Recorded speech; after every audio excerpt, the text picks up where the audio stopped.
नमस्कार, मैं नवीन को अपने चैनल स्टूडेंट पर तमाम भाइयों बहनों तमाम विद्यार्थियों का हार्दिक स्वागत करता हूं। कुछ अनावश्यक कार्य के कारण आप सभी का वीडियो नहीं शूट हो पाया था और मैं एक बात बता देना चाहता हूं, हमसे कुछ त्रुटि हो गया था इससे पहले वाले वीडियोस में। वो ग्लूकोज का जो फार्मूला है वो C6H6 बोला गया था, उसको आप ध्यान में रखोगे। ग्लूकोज का ईरर फार्मूला बोला गया था, यानी बोलने के क्रम में थोड़ा गलती हो जाता है, तो आप उसको कोशिश करोगे उसको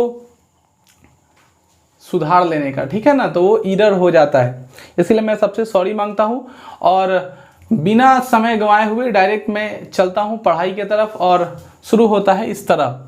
आज का जो आप सभी का ऑब्जेक्टिव है वो बहुत इंपॉर्टेंट ऑब्जेक्टिव है। पहला सवाल कहता है, बाबू निम्नलिखित में से क्रियाओं में कौन सा एक सजीव का लक्षण है।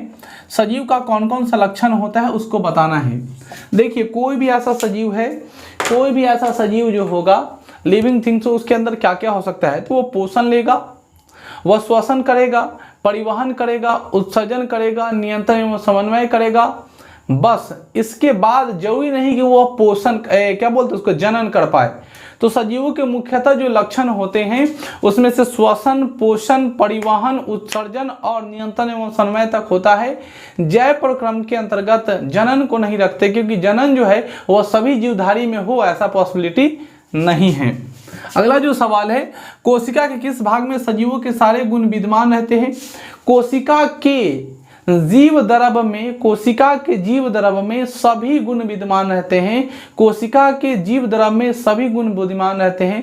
कोशिका के जीव द्रव में सभी गुण विद्यमान रहते हैं। कोशिका के जीव द्रव में सभी गुण विद्यमान रहते हैं। कोशिका के जीव द्रव में सभी गुण विद्यमान रहते हैं। अगला है, प्रकाश संश्लेषण में किस पदार्थ का निर्माण होता है। प्रकाश संश्लेषण के रूप में, प्रकाश संश्लेषण जब प्रक्रिया संपन्न होती है तो उसमें भोजन के रूप में जो हमें तैयार मिलता है, जो हमें प्राप्त होता है, उसका नाम है कार्बोहाइड्रेट या ग्लूकोज, ठीक है ना। C6H12O6 याद रखिए। ग्लूकोज का मैं फार्मूला इससे पहले गलत लिख दिया था या बोला गया था, तो माफी चाहता हूं, मैं फिर से बोलने के क्रम में मिसमाइंड हो जाता है, इसलिए फिर से मैं बोल रहा हूँ। C6H12O6 ये आपको ग्लूकोज का फार्मूला है और यही प्रकाश संश्लेषण के उत्सर्जी पदार्थ के रूप में प्रकाश संश्लेषण की क्रिया के बाद में ये चीज हमको मिलता है।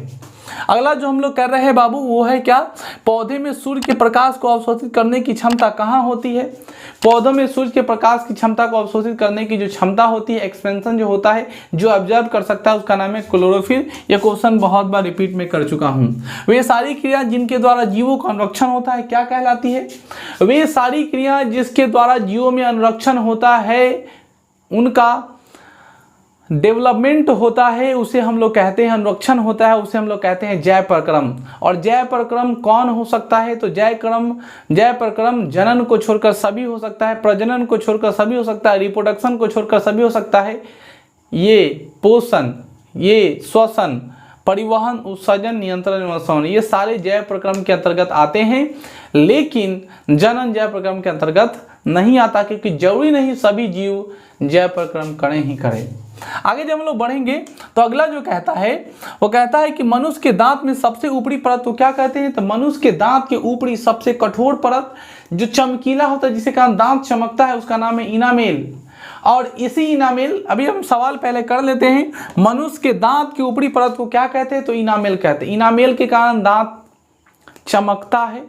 इनामेल क्षतिग्रस्त हो जाने से, जब हम कोई मीठी मीठी चीज खाते हैं, मीठा चीज खाने के ऊपर हम जब मुंह को अच्छी तरह से सफाई नहीं करते तो वही सट जाता है और वो मीठा चीज लार से बिखेर कर अम्ल बना देता है, जिससे अम्ल के प्रभाव से दांत कमजोर होकर टूटने लगते हैं। ऐसी प्रक्रिया को दंत अस्थिक्षय या दंत अस्थिक्षय के नाम से जानते हैं। कभी कल ऐसा होता है कि दांत के ऊपर एक कठोर आवरण, दांत के ऊपर एक पीला कलर का गंदगी के रूप में जमा हो जाता है, जिसको देहाती भाषा में कैंटी और साइंस के भाषा में उसे हम लोग जो कहते हैं दंत प्लग कहते हैं, दंत प्लग कहते हैं। दांत के ऊपरी पीला रंग का परत गंदगी के रूप में जो जम जाता है उसे दंत प्लग, जिस पर किया तो दांत कमजोर होकर टूटने लगते हैं अम्ल के प्रभाव से, उसे हम लोग कहते हैं दंत अस्थिक्षय। और दांत के ऊपर जो परत जो होती है चमकीली, उसको हम लोग कहते हैं इनामेल। अब याद इतना रख लीजिएगा, दांत 4 प्रकार के होते हैं जो मैं पहले बता दिया हूं, मोलर, प्रीमोर, कैनाइन और इंसाइजर।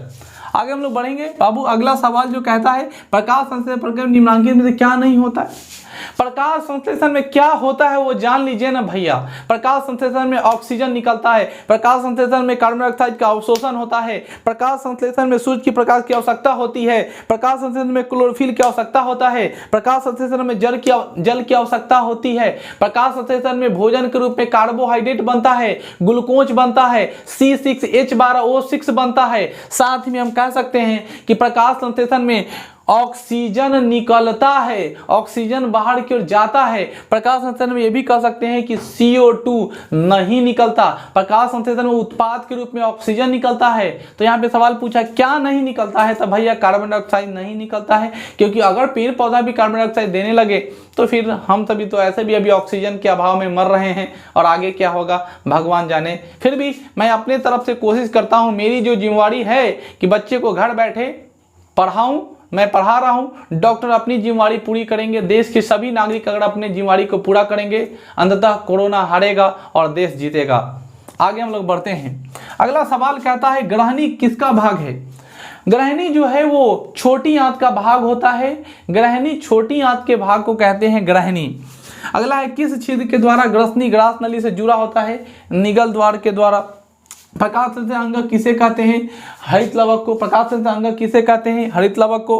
पैरामीशियम भोजन का अंतर्गत शरीर के किस द्वारा होता है, कोशिका मुख द्वारा। ये भी कुटपाथ के माध्यम से अपने अंदर भोजन को ग्रहण करते हैं। ये भी अमीबा की तरह एक कोशिकीय जीव होता है। पैरामीशियम के बाद ही पचाने के लिए कोई निश्चित जगह नहीं होता। इसमें भी प्राणी संपोषी जीव कह सकते हैं। अमीबा अपने सिलिया की मदद से भोजन को कड़ी में लाता है, सिलिया के द्वारा गति करता है। पैरामीशियम से इतना सारा सवाल, बात को ध्यान से सुनिएगा। इनमें से कौन सा एक अवशेषी अंग है। अवशेषी अंग का मतलब ऐसा अंग जिसका रहना नहीं रहना हमारे लिए कोई इफेक्ट नहीं देगा, उसे अवशेषी अंग कहते हैं। और हमारे शरीर में अपेंडिक्स जो होता है, बड़ी आंत के तरफ जो एडजस्ट होता है लास्ट में, रेक्टम के जस्ट बगल में जो स्थित अपेंडिक्स, और अपेंडिक्स जो होता है वो हमारे लिए अवशेषी अंग है। अपेंडिक्स यही इसका साइज जब बढ़ जाता है तो आदमी की मौत हो जाती है, यानी ऑपरेशन के द्वारा, शल्य चिकित्सा के द्वारा इसको हम लोग बाहर निकाल सकते हैं। आगे जब हम लोग बात करते हैं प्रकाश संश्लेषण की प्रक्रिया में उत्पाद के रूप में क्या बनता है। प्रकाश संश्लेषण के उत्पाद के रूप में जो मुक्त होता है उसका नाम ऑक्सीजन O2। ऑक्सीजन O2 बाहर की ओर निकलता है। अगला है पत्तियों में प्रवेश द्वार। कौन सा है पत्तियों का प्रवेश द्वार, जिसका नाम है छिद्र या स्टोमाटा। पत्तियों का प्रवेश द्वार छिद्र या स्टोमाटा। पत्तियों का प्रवेश द्वार छिद्र या स्टोमाटा। पत्तियों का प्रवेश द्वार छिद्र या स्टोमाटा। उम्मीद करते हैं ये वीडियो आपको बहुत अच्छा लगा हो और आपको कारगर भी हो रहा होगा। और जिस प्रकार जितना एनर्जी मैं आपको ये वीडियो दे रहा हूँ उसी प्रकार आप उतनी एनर्जी से वीडियो को फैलाइए अपने मित्रों के साथ, और वीडियो को शेयर न करना मत भूलिए। तब तक के लिए मिलते हैं नेक्स्ट वीडियो में। जय हिंद, जय भारत, जय स्टूडेंट। थैंक यू, प्रणाम सब गोटे के। अहाँ हम छी नवीन कुमार, अहाँ छी हमर चेला। अहाँ से एगो हाथ जोड़ के विनती है कि हमर वीडियो के शेयर कर दें। अहाँ सके गोड़ लगै छी।